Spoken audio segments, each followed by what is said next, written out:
once again, please, you are the educated section of society. You lawyers are, believe me, the cream of society.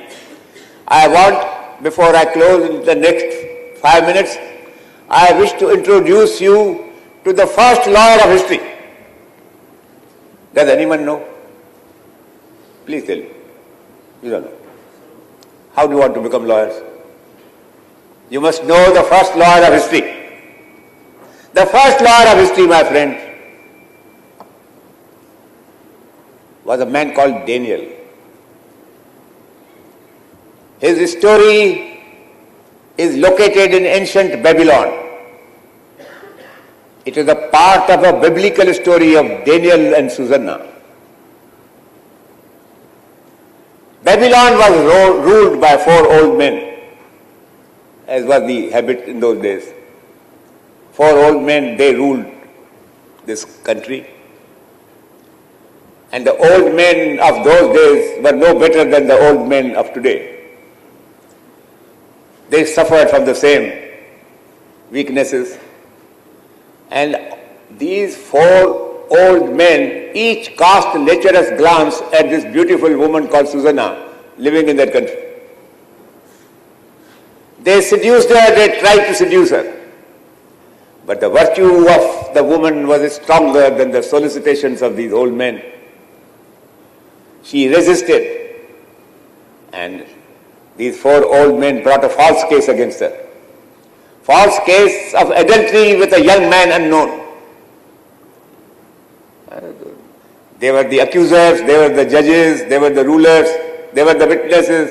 The poor Susanna was found guilty and sentenced to be stoned to death. A crowd has collected, says the Bible, to witness the execution of this woman.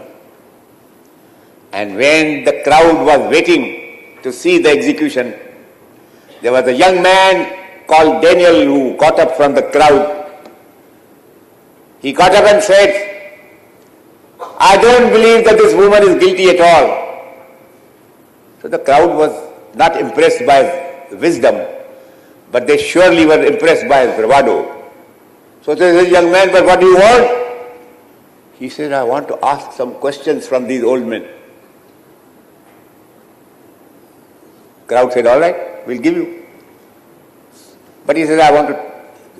He acted quietly like a lawyer of today. You know, today when a lawyer goes to court, he insists that all other witnesses on the same point should be kept away from court, and they should not hear what he is asking one witness, so that they come ready with the answers next time. So therefore they said, all right.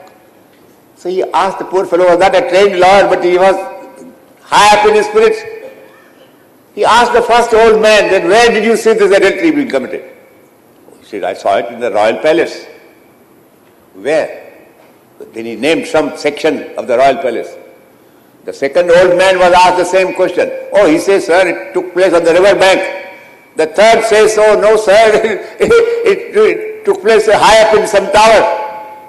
All 4 gave conflicting replies, and the Bible records that the crowd which had come to witness the execution of this poor woman was now howling for the blood of these 4 old men. My lawyer friends, please, first of all, pick up the qualities of bravery and courage from this first lawyer of history. He was the first lawyer of history who fought to establish innocence, who fought free without a fee. And that underscores that you shall not deny your services to anybody you cannot pay your fees.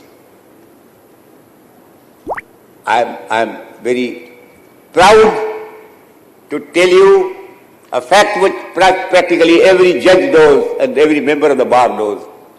I earn money at the bar, but I earn it from 10% of my clients. My 90% work is still free work. And a lawyer has to give free services to anyone who cannot afford to pay his fees. That is his moral and professional duty, now highlighted by rules framed by the Bar Council of India, when I was the chairman of the Bar Council of India for 4 terms.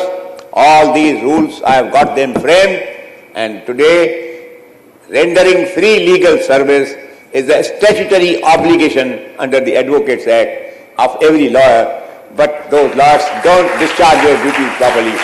And I hope you youngsters will do that.